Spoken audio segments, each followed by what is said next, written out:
Et tout le monde, c'est Ansei, j'espère que vous allez bien. Je vous propose aujourd'hui donc de parler de Dragon Ball Super et notamment de la dernière bande-annonce sur le futur arc qui arrivera en février 2017. Du coup les amis, cette vidéo contiendra énormément de spoils qui pourraient heurter la sensibilité de votre hype pour Dragon Ball Super. Dans un premier temps, j'aimerais revenir sur les différents personnages que l'on a pu apercevoir lors de cette bande-annonce. Ensuite, j'aimerais m'attarder plus particulièrement sur la Super Saiyajin qui a fait son apparition et de l'impact qu'elle peut avoir sur l'œuvre. Et enfin, j'aimerais revenir sur un sujet qui m'intéresse pas mal. C'est au final, est-ce qu'un univers a besoin d'être cohérent, d'être crédible pour être apprécié ? Lors de cette bande-annonce, de nombreux personnages ont donc fait leur apparition. Et comme on pouvait s'y attendre, il faudra faire avec de nombreuses nouvelles têtes. Et comme je le craignais, cela risque d'être très compliqué de réellement bien introduire chaque personnage dans l'œuvre. Honnêtement, c'est l'une de mes plus grandes craintes pour la suite de l'œuvre, c'est d'avoir énormément de personnages, mais de pas en faire grand-chose. Sachant qu'il faut compter quand même 10 combattants par univers, plus visiblement leurs dieux, anges et Kaio. Et ça fait beaucoup de monde tout ça, et beaucoup de monde à plus ou moins développé. Dans la bande-annonce, on peut surtout apercevoir la plupart des Akaishin, entendez par là les dieux de la destruction. Immédiatement, certains se démarquent plus que d'autres. Pour la plupart, on reste sur une thématique égyptienne et surtout animalière. Et cela n'a pas fait forcément l'unanimité sur internet. Moi le premier, j'avoue que ma première réaction en voyant l'éléphant rose a pas été forcément très mature. Mais bon, après il faut savoir prendre du recul sur la chose et surtout se rappeler une chose très importante, c'est que les animaux humanoïdes sont légion dans cet univers. Et cela depuis le début de la série. C'est juste que certains ont plus de charisme que d'autres au final. Et encore, cela est souvent trompeur, sans vilain de jeu de mots. De plus, il y a quand même quelque chose qui pour moi joue énormément, c'est le nouveau chara-design forcément de Dragon Ball Super, qui rend les personnages un petit peu plus enfantins. Du coup, c'est vrai que les personnages à thématique animalière sont encore plus enfantins qu'à l'époque, où à l'époque on pouvait avoir des personnages un petit peu de ce type-là, qui gardaient un certain charisme. Ici, c'est un petit peu plus compliqué, à mes yeux, bien entendu. Et puis, il faut se rappeler aussi quelque chose de très important, c'est quand même le dada de Toriyama de tromper son monde. Allez, promis, j'arrête. Pour le reste, difficile de juger pour le moment. Certains personnages dégagent une aura très intéressante, comme par exemple la team du clown un petit peu, avec son espèce d'Harley Quinn, il y en a beaucoup qui font référence à cela, mais il est vrai que cette team dégage quelque chose de très particulier. Déjà, elle a un côté très néfaste, très négatif, vraiment mauvais. Et comme je vous le disais, une des choses que j'espère le plus voir dans la suite de Dragon Ball Super, c'est enfin un dieu de la destruction foncièrement méchant, quelqu'un de vraiment mauvais. Puisqu'actuellement, les dieux de la destruction sont un petit peu pour moi comme des enfants. Ils ont un gros pouvoir de destruction, n'en font pas grand-chose et font surtout des petits caprices. Mais voir un réel dieu de la destruction, intelligent, posé, calculateur qui pourrait être vraiment néfaste pour l'univers m'intéresserait au plus haut point. Et cet univers semble être un univers, quand on le voit comme ça, foncièrement mauvais. Mais il ne faut pas juger sur les apparences, c'est bel et bien toujours le cas dans Dragon Ball. Donc on va pas trop s'avancer là-dessus. Après, il y a ce fameux personnage masqué qui me rappelle furieusement Hit.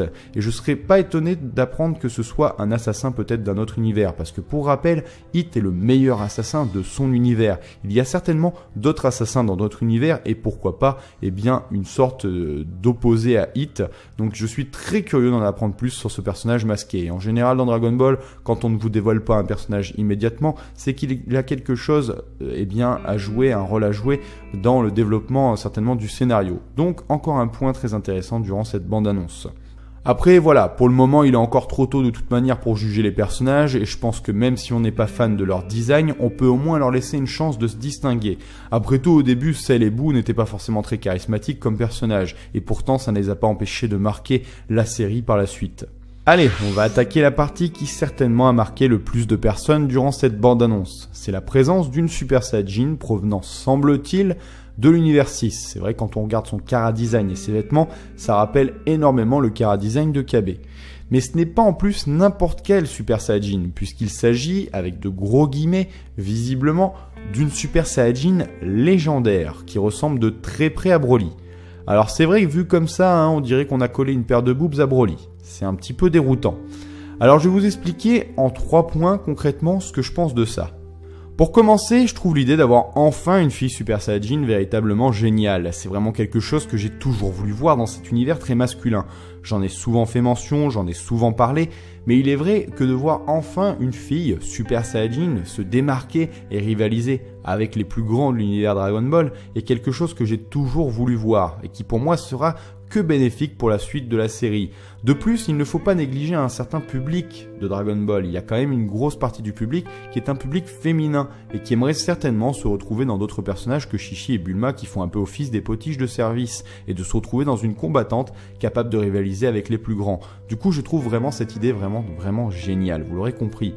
Idem, l'idée de retrouver une fille toute menue, qui semble très timide, presque introvertie, et qui explose littéralement de rage pour devenir un monstre de puissance, un petit peu à la Hunter x Hunter, pour ceux qui connaissent, me plaît énormément, et ça donne un côté comique à la chose non négligeable. Ça a un côté un petit peu ridicule, assumé, et j'aime beaucoup ça, ça me fait vraiment marrer. Donc je pense aussi que c'est quelque chose de typique à Dragon Ball, et de vraiment bénéfique, ça se prend pas au sérieux.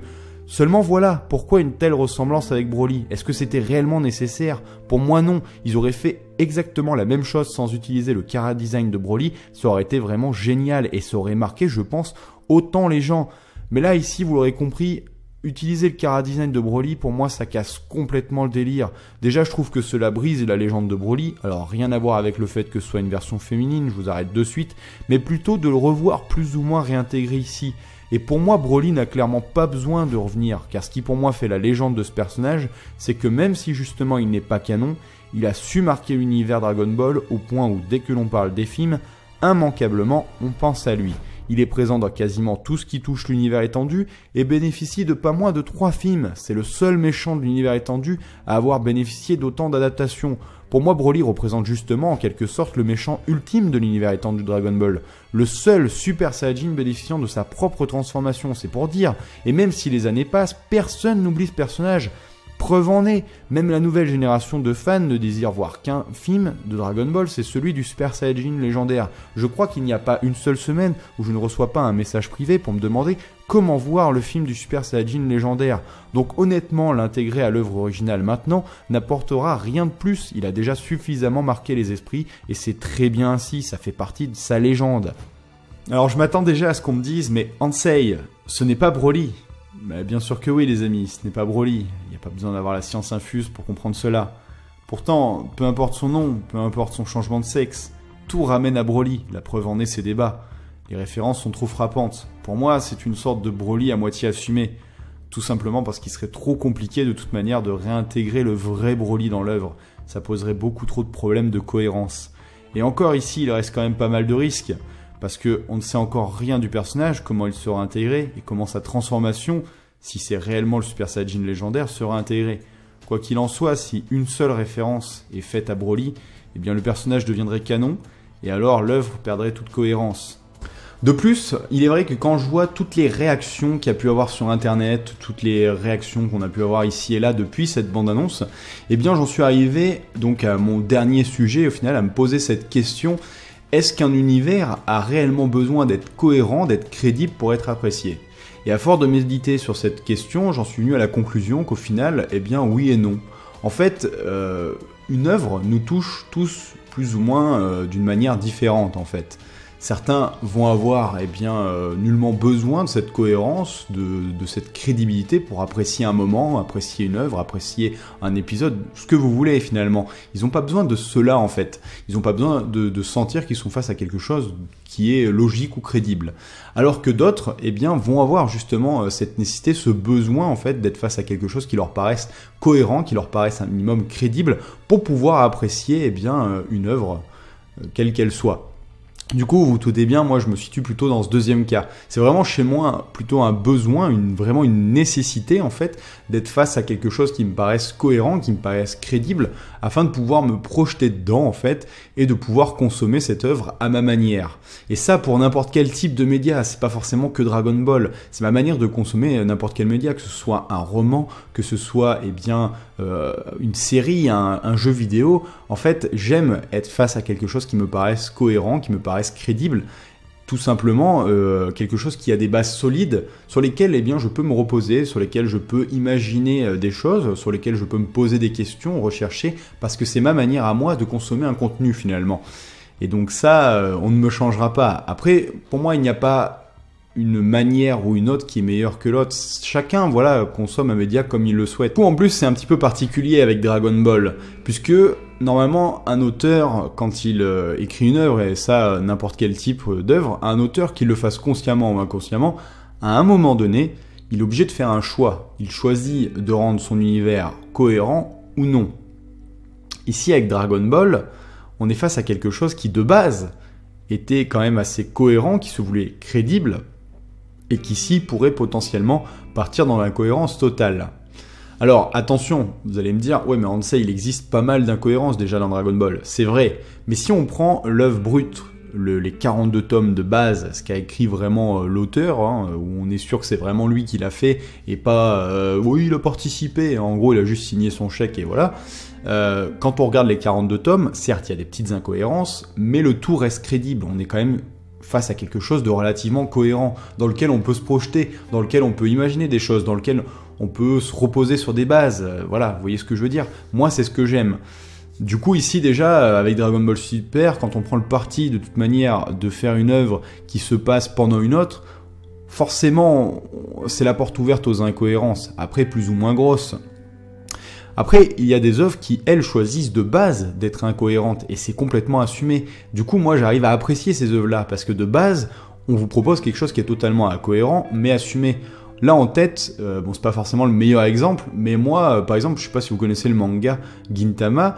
Gintama, bon certes c'est particulier parce qu'il y a quand même une trame principale, il y a quand même une grosse cohérence dans ce que ça suit, mais si vous regardez l'animé, il y a beaucoup de what the fuck, il y a beaucoup d'incohérences, beaucoup de choses qui partent ici et là, mais c'est complètement assumé. Et du coup, ben c'est pas gênant à regarder. Moi j'apprécie à regarder ça parce que c'est totalement assumé finalement, et c'en est drôle, ça joue avec ça même du coup. Alors qu'ici, Dragon Ball, comme je vous le dis, c'est pas du tout le cas. Du coup, ce changement d'un coup pourrait être bizarre. Après, faut pas trop s'emballer. Ça, pour le moment, il n'y a aucune incohérence au final. Il y a juste, bah voilà, ce personnage qui en rappelle forcément un autre. Et on s'en sert vraiment pour vendre. Et ça m'amène à un point, finalement, quelque chose, une vérité, on va dire, qui quelque part peut-être me gêne, mais qui est présente depuis le tout début de la série, c'est que Dragon Ball Super, quand il a été annoncé, quand ça a été proposé, il était dit que ça s'adressait bien, à la nouvelle génération qui allait découvrir Dragon Ball avec Dragon Ball Super, et à l'ancienne génération qui a connu Dragon Ball avant Dragon Ball Super, donc celle dont je fais partie.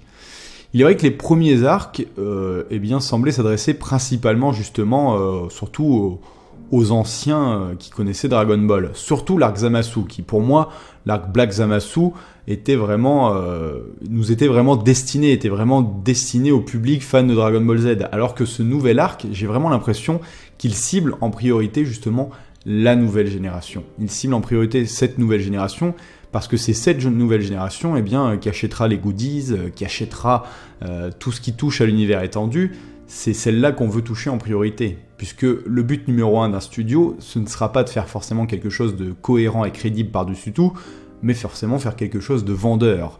Et quoi de mieux que Broly pour vendre quelque chose, avec tout le blé qu'il a rapporté, forcément faire un personnage qui rappelle Broly, c'est vendeur, donc ça attire les gens à aller regarder le nouvel arc. Moi c'est ce que je vois, c'est pas forcément le meilleur regard, mais voilà, moi je ne vois que ça. Donc du coup, forcément moi ma hype pour ce prochain arc est vraiment énormément descendue, et surtout quand je vois l'impression que ça me donne, j'ai vraiment la peur de reprendre cette douche froide que j'avais pris avec le tournoi entre l'univers 6-7. Certes, tout n'était pas acheté, il y avait des choses très très bonnes. La conclusion en soi du tournoi entre l'univers 6-7 était plutôt sympa. Mais c'est vrai que là, pour ce tournoi-là, au final, je préfère rien en attendre pour finalement ne pas être vraiment déçu. Du coup, je vais aller regarder par curiosité, il y a des choses qui m'intriguent, mais il est vrai que si ça ne m'intéresse pas, je n'en parlerai tout simplement pas. Et même si ça poussait prendre le risque que ma chaîne, ça signe son arrêt de mort au fond. Mais j'ai pas envie de parler de quelque chose qui m'intéresse pas. Après, au contraire, si je suis surpris et que je prends plaisir à regarder cela, je viendrai en parler avec plaisir. Mais bon, c'est sûr que si tout repose sur faire venir des personnages qui ressemblent étrangement à d'anciens, moi, c'est pas forcément quelque chose qui m'intéresse beaucoup. Du coup, j'ai quand même hâte d'avoir votre opinion, votre ressenti sur toute cette bande d'annonces. C'est le plus possible dans la joie et la bonne humeur. On n'est pas ici pour se bouffer le nez. On aime quand même relativement tous la même chose. On n'a juste pas la même manière de la consommer. C'est ça qu'il faut garder en tête. On n'est pas forcément obligé d'être tous d'accord eh bien sur les choix qui sont faits pour la suite de la série. Mais voilà, moi je sais que je ne viendrai pas de toute manière gâcher le plaisir de ceux qui eh bien ont aimé ces annonces et qui attendent avec impatience la suite de toute manière. Moi je sais que j'attends avec beaucoup moins d'impatience pour le coup, mais la curiosité est encore là. Voilà les amis, eh bien je vais vous laisser ici, je vais vous souhaiter un bon manga, un bon animé, et puis je vous dis à la prochaine. Tchuss ça.